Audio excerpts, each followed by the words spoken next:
get everyone to cooperate with me. But I've always, lived in New York City, and after graduating from college, from Columbia, I actually worked on Wall Street, where there's like long hours, high stress. So in 2007, I decided to start studying meditation.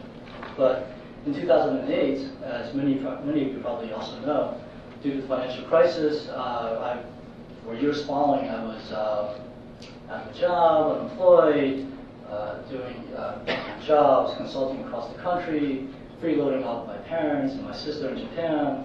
And but throughout those years, it was the Zen meditation that I had began studying in 2007 really helped me through those turbulent times. So I'm here today because I'd like to share with you the Zen meditation and how it can actually help bring peace to your daily lives. And during those years when I was wandering throughout the country and throughout the world, and many people said, you had a really positive and good outlook. How come? And I always tell them, I have peace of mind because I have clarity, and I'm able to really try to really figure things out.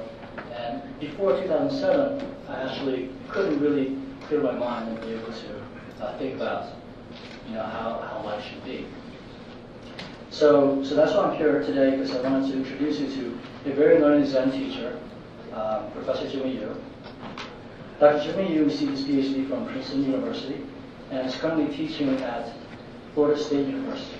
He is not only a scholar, he is also a highly qualified Zen teacher with 30 years of experience, and he's been teaching Zen independently since 1995. Dr. Jimmy became interested in meditation at the age of 4 when his mother brought him to a temple in Taiwan. And in 1982, though, the family immigrated to the United States, and he began studying under late Master Sen Yen, the founder of Dharma Drum. And that's an international Zen Chan organization based in Taiwan. At the age of 14, he began studying, under Master Sen Yen, and in 1989, he began going to intensive retreats. And that's when he received the Dharma name Guogu, which means results from being the valid. In 1991, after college, he was ordained as a monk, and he became the first personal attendant of Master Sen Yen. And that gave him unprecedented access to all of Master Sen Yen's wisdom. And in 1995, he attained what we call a Zen experience. And since I received it, I can't explain that to you. But with that, he was allowed to start teaching Zen independently. In 2000, he decided to pursue his academic career, and he returned his robes. In 2008, he received a PhD from Princeton, and subsequently, he started teaching at Florida State University. In 2009, he started the Tallahassee Chan Group, and he is the Western Dharma Teacher Training guiding teacher for Chan Meditation Center in New York and for the Dharma Drum lineage. So I would like to thank Professor Jimmy Yu for coming here tonight to share his valuable wisdom. And I'd also like to thank the sponsoring organization, the Chinese Buddhist Cultural Association. It was established in 2011 to help teach wisdom of Chan Buddhism in the United States. And this organization was inspired by late Master Sen Yen in his pursuit to spread the Dharma and help the people develop wisdom and compassion in their everyday lives. So without keeping you any longer from our special guest, please give a warm welcome to Professor Jimmy Yu. Welcome.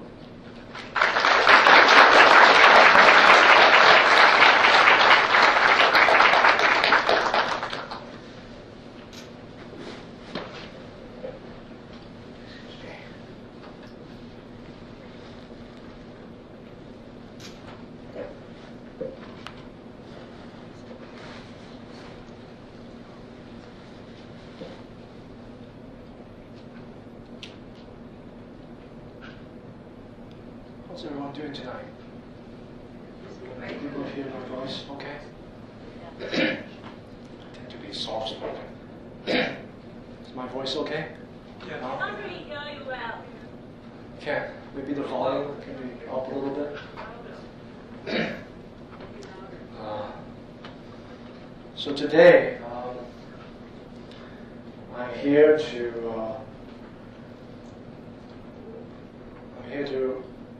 for me to repay gratitude to my teacher, Master Shen Yan. And to do that, I'm going to share with you things that I've learned under him since I was a boy, and share with you my latest experiment. So all of you are my guinea pigs. For the past year or so, I'm trained really as aside from Qigong practice, I'm trained as a cultural social historian. This is my job at the university. But on the side, I've been reading a lot about neuroscience and the functions of the brain. So tonight, I thought I'd share some of my findings with you, and also my critique of this phenomenon of the past several decades, neuroscience, and mindful-based stress reduction workshops and so on. How's that sound? Okay? May I do that? To begin with, I don't need to tell all of you about stress. I grew up in New Jersey, New York area. And I know the fast pace here.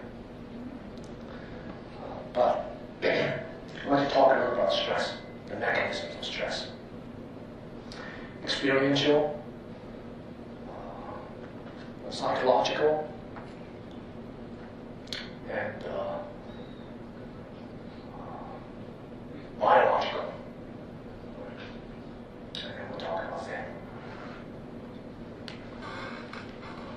So what is stress? All of us know. Most people know that stress, experientially, stress is something that happens to me, happens to you. Something out there. Like who? Maybe your boss screaming at you, or circumstances that you find yourself. This actually gives the agency to other people. Cancels out your own ability to control. Your own ability. Denies your own agency. When we think this way, stress is something that happened to me. How can we control what's out there? We can't. But this is not really how stress is.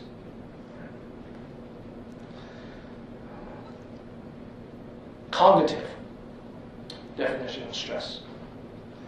Cognitive science. A little better.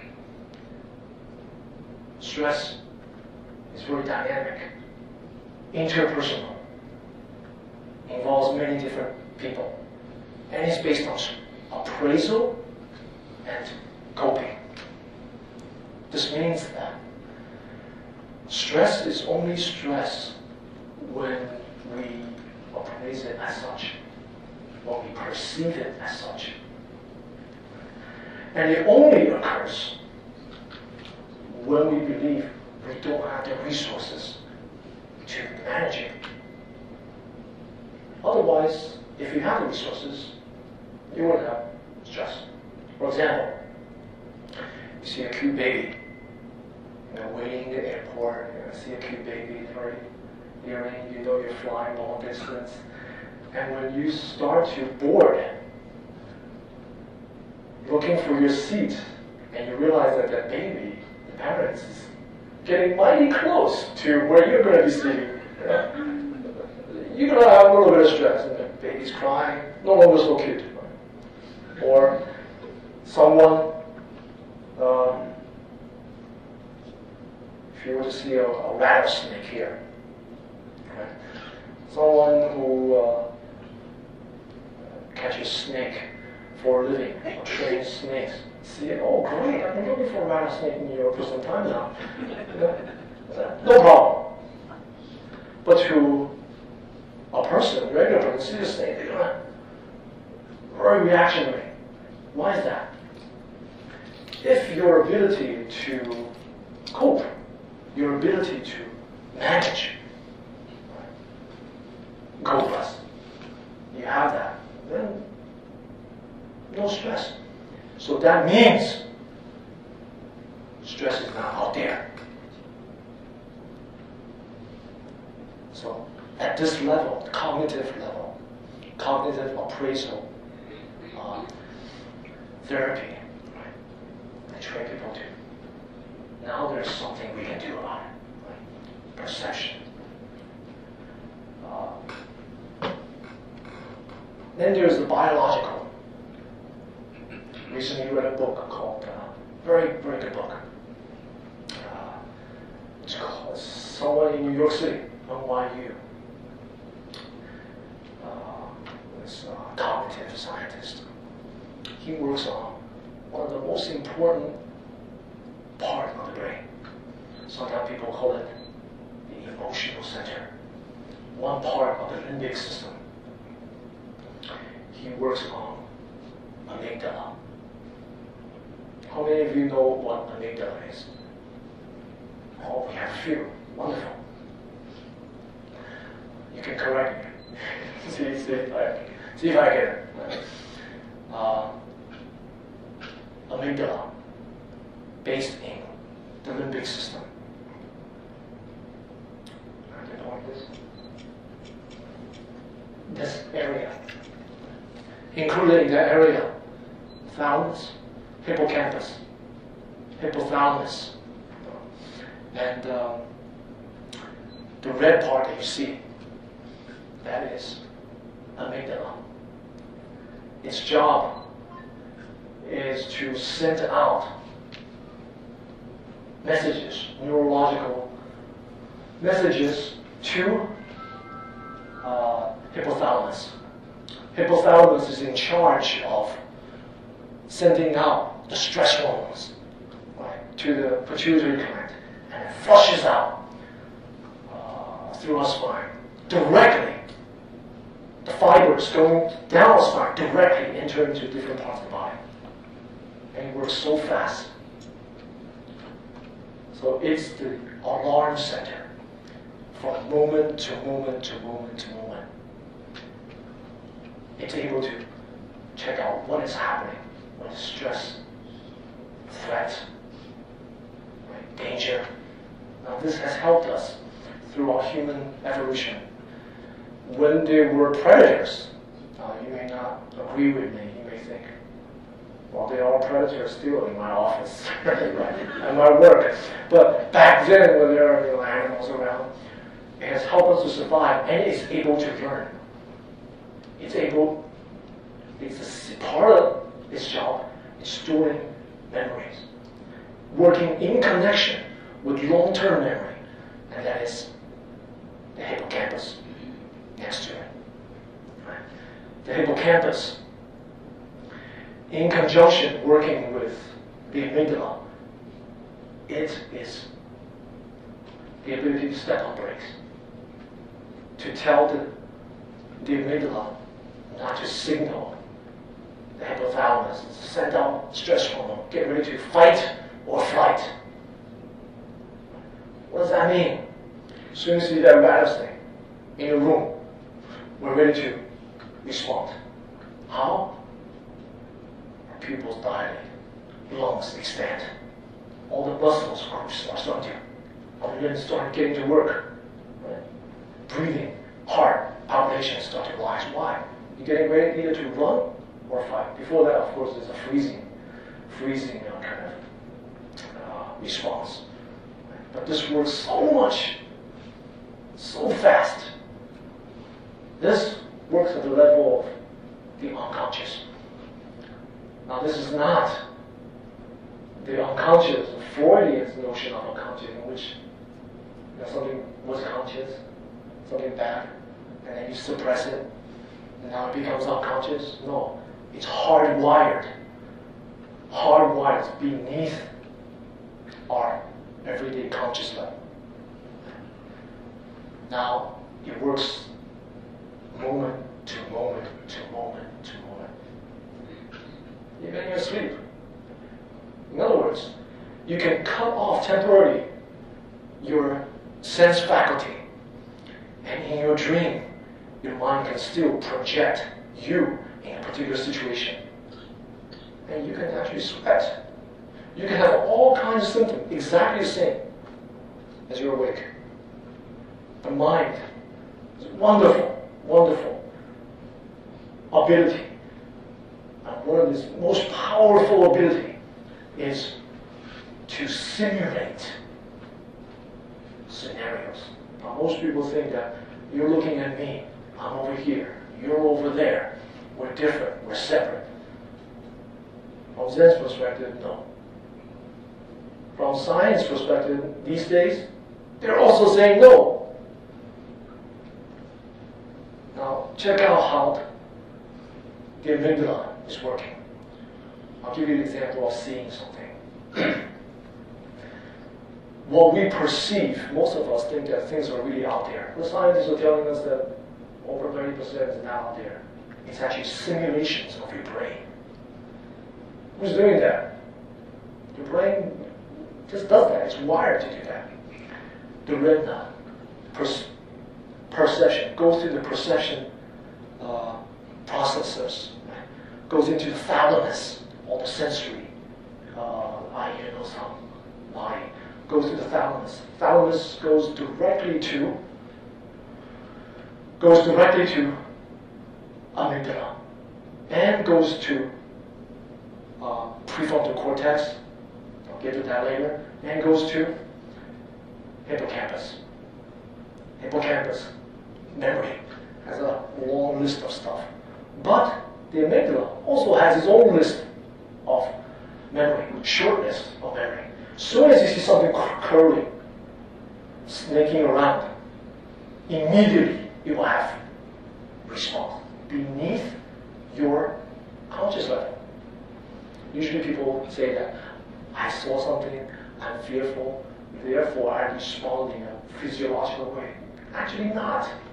It's more like the process is we perceive something, we respond, then you realize you're fearful. The part of the brain that responds the slowest, prefrontal cortex. Once it starts to figure out, okay, it's a rope, it's not a snake, it's already very late. Now, amygdala immediately contacts hypothalamus. Hypothalamus is danger, pituitary glands, flushed out, getting ready to fight. And then this feedback system, so all the stress hormones now are flushed down through our system, now feeds back to the brain. To who? Several different parts, one of which is the brake in the car. The car's running without brake, right? The brake. What is that? Hippocampus. With that longer list of memory, working with long-term memory, with perception. So, okay, it's not a snake, it's a rope. Right? And prefrontal cortex come in. Now what happens is stress, short-term stress, predictable stress. You have an exam, you have some project, you need to work, and you're able to actually concentrate better. How many of you work like this? When you're under pressure, you work better. Raise your hand. A lot of people. Should be more. We're in New York. Right? But long term, this is what happens. Every neuron and its dendrites, little kind of fibrous things are coming out, that receives messages in this feedback process, stress coming back to the brain in the hippocampus. If it's long-term stress, your hippocampus start to get damaged, and it starts to shrink. The dendrite in the neuron has a very it can be quite problematic. And the scientists talk about neuroplasticity. That means every part, everything, every neuron, every cell can have different functions. Flexible. So they, examine criminals after they die. They take a look at the brain. The amygdala, very big. The hippocampus. The one that presses the brake to stop it, small. Or permanent damage to that. When you have perpetual stress. Now, getting back to the issue of visuality, once we perceive something, it goes to the perception center, it goes to the thalamus, and thalamus goes to this, and then it goes to another part, the most important part, the visual cortex, which is that of the brain. It is the visual cortex in working with other systems that actually produces a simulation of what you're actually seeing. Now you see me sitting here, you can see it doesn't matter. The fact that you know it's a man and it's this person sitting here, all of that detail is actually derived from, there's a temporary buffer in the brain, short-term memory, but provided information by the visual cortex, the occipital lobe. Simulation. Like you now, all of you, you're sitting here, but you know that there's someone behind you. You're sitting in this room, right? You feel it. You can sense it. You know it. How do you know it? You don't have eyes back here. How do you know it? Because what you're experiencing this very moment is a simulation. Your brain fills in all the details of what is actually, what you think is happening. You don't have to see it. You have even our spatial orientation. When we walk into a room, our spatial orientation. You think that's real? This gentleman says, right? No. It's almost like maybe this example is old. Maybe you've seen the Matrix. Matrix. Simulation. Right? The good news is that all of you are Neo. Just have to wake up a little bit, Just have to wake up from you have to unplug. You have to unplug. And you'll be fine if you unplug. Because once you can have that ability, you can plug in and come out and come in anytime you want. Understanding this process is very important. I was quite happy to discover this. Because in Buddhist Zen parlance, we talk about vexations. Vexations. The base of that, amygdala, able to detect and all the parts of it. Because vexations is not, in the Buddhist context, something, part of it is conflicting thoughts, things produced by the prefrontal cortex. But part of it is the emotional base. That's why when you know something, you know what's good for you, you know about Buddhist doctrine, you read this and that. When someone steps on your feet, you're still vexed. You can't change. Zen practice, it gets at this level. So later we'll talk about that. A transformative experience in which you realize that we're Neo. You know, we can be free. Some of the things you see here as a stress is natural, actually protects us, helps us to survive, helps us to navigate ourselves through daily life. Look out for threats. A person whose amygdala is not functioning actually dies very quickly. A person who, maybe not, right? At least one scientific finding, a person whose hippocampus is permanently damaged, alongside of other working systems will also have a problem. Have a problem helping us kind of navigate ourselves. So stress is not a problem. Stressors are also not a problem. Now, I don't need to review this. I'll go through this very quickly. These are all symptoms on a cognitive level, emotional level, physiological level, cognitive level, memory loss. Why? Because if hippocampus is damaged, long-term memory, in working with the thinking mind, your IQ can actually be perfect, but you can't remember. If it's long-term stress under very stressful conditions, then you will have some major problem. You can't, not only you can't think straight, you can't concentrate.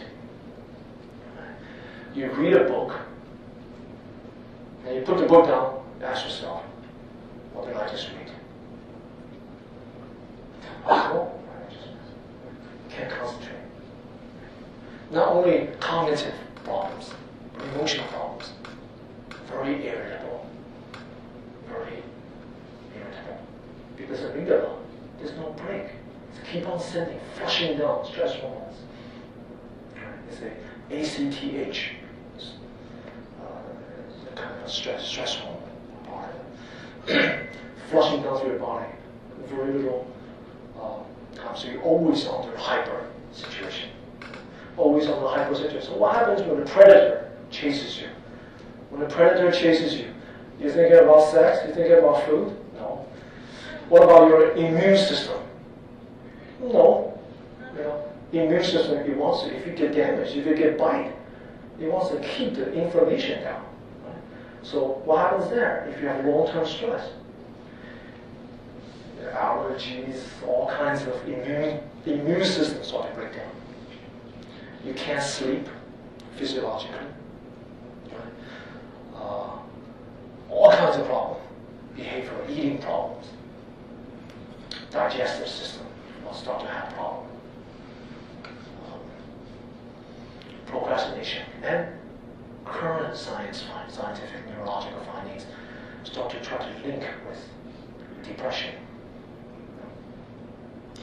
And with depression, taking the pills, very bad. Very bad. Once you become addicted, your system, you're not improving your system. It just kind of stops certain part from registering in your brain. Or you go see a psychiatrist.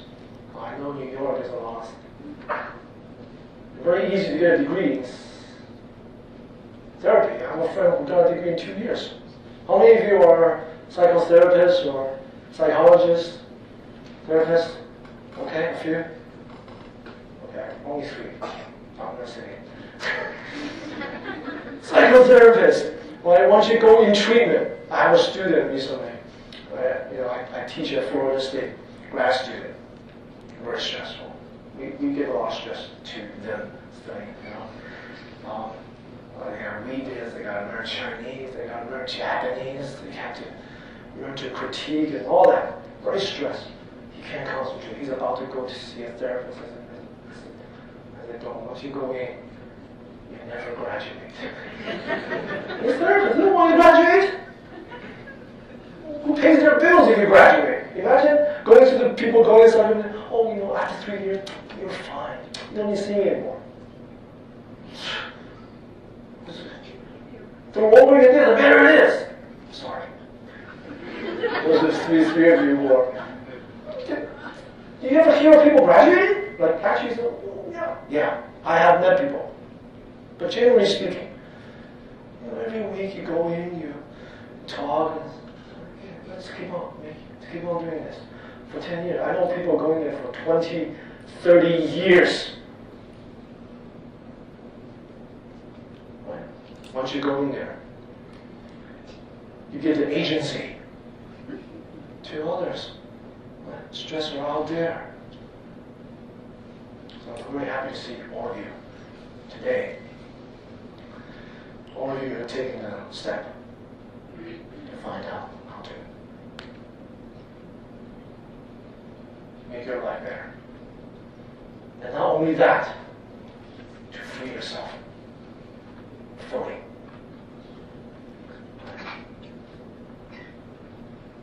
Break this model. What model is that? Stressor out there. And here are all my symptoms.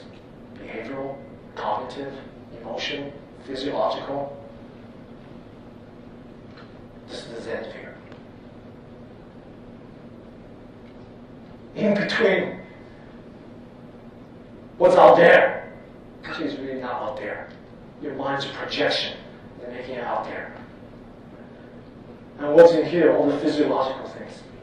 What you perceive in your mind, that is not out there. It's the most important key.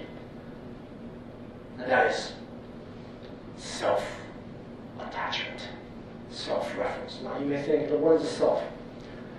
Even scientists talk about this. The philosophy they talk about it. But now science, not in a primitive way, your self is projected by this, trying to locate it. We don't do that. There are different kinds of selves. Different kinds of self. There's a kind of narrative self. There's a subjective self. There's an objective self, where you actually think about yourself as another person, just thinking, I'm doing this, I'm doing that, should I be doing that? Like you're thinking for someone else. Objectifying self. There's a kind of subjective self. All of these are different regions. They activate different regions of the brain. So some, like the emotional sense of self, core sense of self. Amygdala, hippocampus, in working with one part of the, or right before the prefrontal cortex called something cingulate. Another part. Right? What about the autonomic self? The autobiographical self, or the subjective self, prefrontal cortex, the ability to, the kind of executive seat, logic, thinking, and so on, rationalization. When I was at Princeton, having some Tibetan monks and wiring them up, figuring out where things are. They discovered that. I asked my teacher about it. They discovered that. What's the result? I don't know the result. The gray matter in the prefrontal cortex is thicker. When I heard that, I was like, interesting. Thicker. The ability to overcome, perhaps, or to manage emotion. Because the amygdala gets bigger if we don't manage it. What will influence the memory and so on. So it's most important here, in the middle of processing, is our sense of self. Now the sense of self is also a projection. Simulation is one of the most wonderful things of our brain. It's able to simulate a scenario. It's able to, even in this moment, when you're sitting there, and I'm over here, you think you're seeing me, but this is a projection working very complex, multi-parallel system, perceiving you over there, even physiologically, how you orient yourself in space. Right? Spatial orientation make you feel that you have a subjective I here. Right? Make you feel this. I'm over here, you're over here. So this is the wonderful way the brain is actually wired. It's wired to produce that. So sometimes I tell my students, I say self-attachment is just a byproduct. Your sense of self is just a byproduct. Most of the time it's not even a byproduct. Most of the time it's just a mistake. You know? What is that mistake? Moment to moment to moment to moment. Right? In working with a very complex system. Now, I'm not saying that, this table is not there. I'm not saying that. But your experience of table is fully yours. My experience of table is completely mine. Similarly, your experience of the boss, difficult person. That difficult person to another is completely different. If problems are really out there, then there's no point in coming to talk like this, because this is pointless. No one can help you. Now, we all know the common traits. Here's a checklist. Personalization. You walk into the room, see someone looking at you, you think they're all talking about you. You see yourself in the middle of everything that you do. You're always kind of, you can see this in kind of board meetings. Board meetings, the ideas that people come up with, sometimes it's quite amazing. You know, it's based around the self-preservation, their department, you know, or their sector of the company, or their kind of things. Personalization. Second one, selective attention, exaggeration. Minimize, our own role in problems that we face. Maximize everyone else. Everyone else is a culprit. Exaggeration, selectively. Also, this is another tendency of self-reference. All or nothing thinking. I have family members, I have friends who can hold a grudge for 20, 30 years. Amazing. This person is just like that. Oh, he's just like that. She's just like that. She's not like that. Everyone changes. Everyone changes. When there's change, there's freedom. In fact, moment by moment by moment, we free ourselves. That's the truth. I'll get back to this. Another one, learned helplessness. I was reading a study at UPenn. Now the animal rights people here and there, they're probably not going to like it. But this was an old study. So they put this dog, a cute dog, in this little room. They close the door. They inject some kind of electrical kind of stimulation, that pain, to the dog. The dog's there running around. It's the exit, it's closed. Now they open the door. They stimulate the dog. Guess what the dog did? The dog went to the same corner of the room. Trembling. Even though the door's open, the dog can actually go out. Learned helplessness. We all do that here. We go to the same corner. It's not that comfortable, but we make it our comfort zone. We make it. So we do this all the time. There was a lady who studied with me. And considered herself, not any therapist, she considered herself traumatized.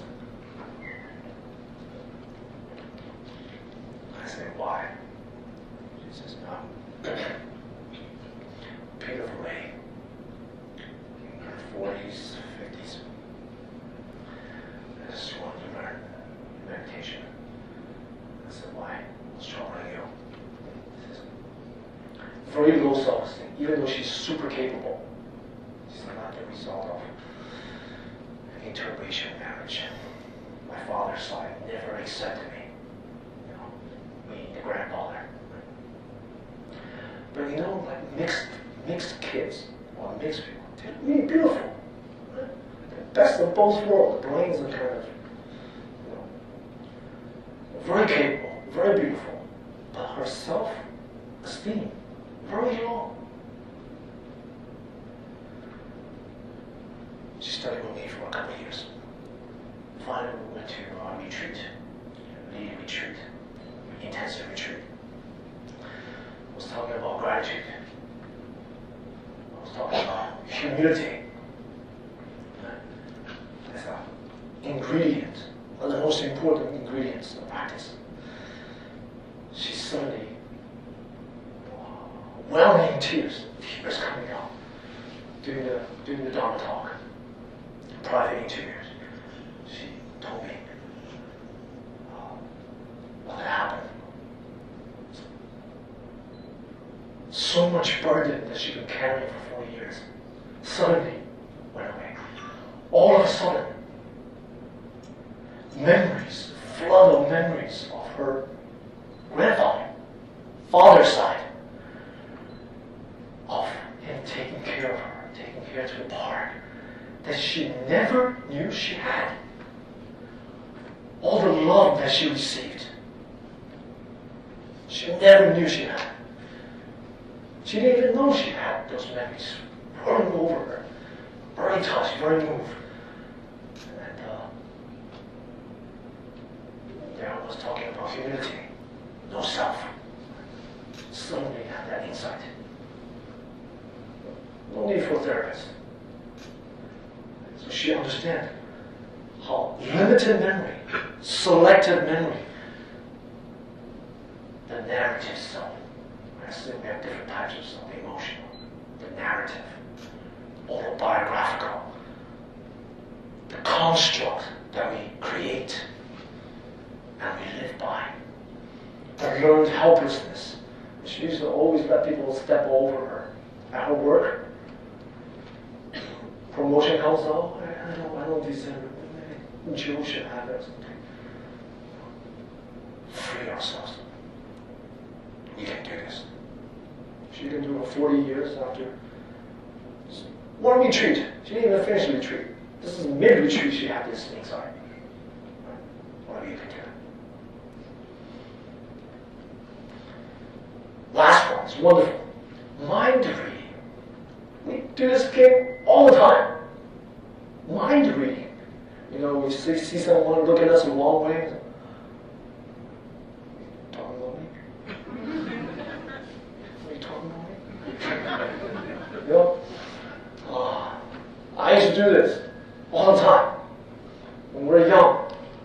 Right? I was sure I want to spend years, 10 years in the monastery, shaved head. Before that, I already have shaved head. I was a Chinese skinhead. In New York City, not too many Chinese skinheads. Okay? I already have my friends, cohorts, not too friendly batch of people. Anyone, we mind read all the time. See someone giving us a wrong look. Not too good at it. You know? But we do that all the time. We do that all the time. Or we read signs, signals. When we enter our space, when we go to a new place, you know, we do this. This is the process of and the signs of self-reference, self-grasping, and we can't shake it off because it's a moment to moment to moment to moment, even in your sleep. But the good thing is, I'm glad all you came. Because my message is, you can shake it off. You can be free. Now, a new paradigm of stress. The foundation of that is that all of you already have graduated. Not like a therapist, you know. All of you are free. All of you are originally awake. That's the foundation of John. But because as processors, the way that we are wired up, the way that our mind naturally, in order to help us survive, help us navigate in the world, the way we're wired up is to produce, simulate, project a self. But the self doesn't even, it's not necessarily present. It's not permanent. It's not permanent. That's the gospel. That's the good news. But because we're imperfect processors, therefore, we need to practice. But the foundation of practice is we're free. How is that? Some of these analogies are from the scriptures. Some of it's from mine over the years. Take the room and the furniture. All of you are sitting here with the furniture. All of you here. Does the furniture have anything to do with the nature of the room, the nature of the space here? Does the space here get upset if the room is a mess? Or the room is very clean, very tidy? No effect. No effect. In fact, that's the excuse I used to use when I was a teenager. My mom comes in and says, your room is a pigsty. I know where everything is. That's the pile of dirty clothes, and that's the pile of clean clothes. But even every moment of our life, our true nature is now affected. Because originally, the self is not there. No, whether the self is chaotic, very a lot of scattered thoughts, or whether you've been practicing Zen for so long you can sit without wandering thought, it doesn't matter. Moment to moment to moment to moment, you're originally free, intrinsically free. What about water? A cup of water. You put a handful of salt in there. You try to drink it. Oh, very salty. Very salty. You can't drink. But does the salt water have anything to do with the nature of water? Does clear water have anything to do with the nature of water? No. The nature of water is wetness. You can even freeze the water. Become block, ice. Still, the nature of water, not affected. Not affected. Even don't put salt, you put gunk in it. Stir it up. The true nature of the water, not affected. But when we experience, we don't want to drink it. The water is kind of a mess. Black gunk in there. So we need to clean the water. Maybe add some chemical elements that cleans the water. Or let the gunk precipitate down. When we let the gunk precipitate down, then it's easier to recognize the water. It's clear. The true nature. Possibly it's clear. But it may be stirred up in the midst of gunk, dark, filthy water. Nature of water is still pure. This pure is not the opposite of clean, of impure. Not that kind of oppositional. It's pure because it's free from pure and impure. From the perspective of true nature.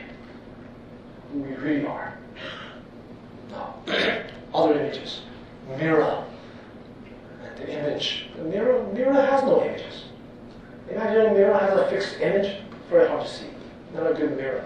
In a car or something. I have a good friend. First thing she bought in New York, she bought her house. She's in the audience. She, the front door and mirror, she carves a nice, beautiful Buddha image on the glass. You can't see it. You can't see it too well. But the true mirror, originally has no images. You see? Therefore, we can reflect all images. It's empty of images. Therefore, everything is there. Everything can be reflected. The water and the wave, the way things are, and the way we wear tinted glasses. I don't need to go further. You all know what I mean, right? In order to clean the mirror, in order to see the nature of the water, in order to recognize that in this very space that we're in now, there's freedom. To recognize the spaciousness, the spacious nature of the room. Don't focus on the furniture. Don't focus on the people. When there's a lot of people, not too many people, the nature of the room is unaffected. How to do that? We need practice. Today, I'd like to introduce to you 5 different methods. Let's see. 5 different methods. They tackle different aspects of our being. Physiological, emotional, cognitive, body, mind, breath. So we need to have an integrative method. Right? At least these five aspects. First one, it's called mindful yoga. We don't have too much space here, but you can stretch it a little bit in a few minutes. I'll have you guys stand up. Do something. I'll show you some of the moves. Second one, meditation of breath. Very important. One of the ways the amygdala sends out the signals to the hypothalamus, pituitary gland, flushes out is through the autonomic nervous system, one part of it. The sympathetic nervous system, directly connected to every part of our muscle. Now, the same nervous system also makes us calm, at ease, and at rest. What is that? The parasympathetic nervous system, which is accessed by the breath. So that old, wise, motherly saying, breathe 10 times before you act. Right? It works. So we'll talk about the breath. What kind of breath? Particularly exhalations. Why it's longer? Exhalations access the parasympathetic nervous system within the autonomic nervous system. So tap into that ability to rest. Next, after meditation, we have to learn massage. When my teacher first came here in the 70s, we found that modern people, not only Westerners, modern people, the body is too stiff. Can't cross the legs. So he developed a system to massage the body. So after the bell rings, after we sit, we don't jump right up. We have to systematically massage. I'll teach you that.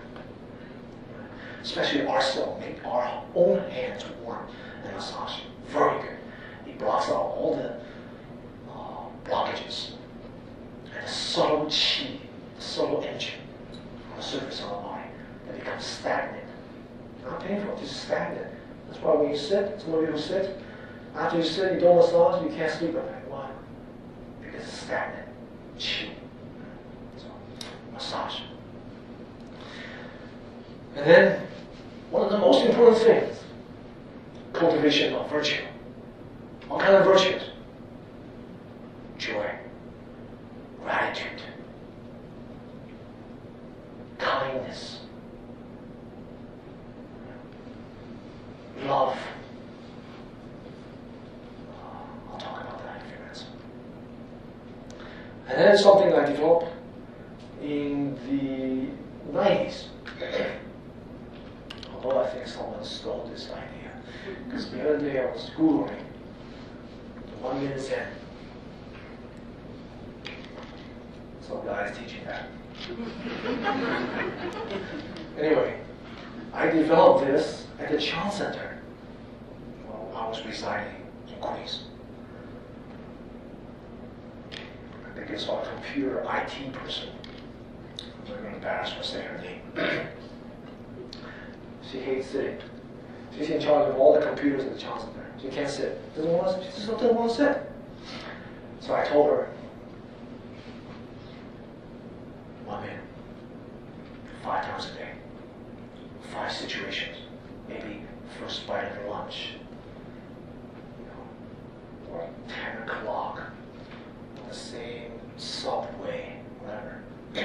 Just the first minute. And then she use it. Very useful. Right from the beginning, she learned Chan. She said, origin of Zen. Many of you may be in the flyer, we use Zen. Zen was transmitted from China, 13th century. In China, it's called Chan. 1 minute. In the very beginning of her practice, she doesn't like sitting. She can't sit. So she's learned Chan in daily life. My teacher used to do that to me. Every time, sometime during retreat, everyone else is sitting, he makes me get up and do some stupid stuff. You know, I went, retreat. I'm supposed that's my break. You know, he make me do some translation, do this and do that. Just don't want me to sit. You know, or work or something. I learned through working. So I'll be going over these methods. The process of Zen. Even though Chan, Zen, does not talk about stages, it aims directly at the nature of mind. Like this room, it reveals directly the nature of the space here, and not get caught up with the furniture. The true nature of water. But many people, they need steps. They need method. They need something to anchor themselves to practice. You may say, to realize, to see, to perceive the true nature of the space, the spaciousness of this room. Do you really need practice? It's not like you have to practice in order to get something.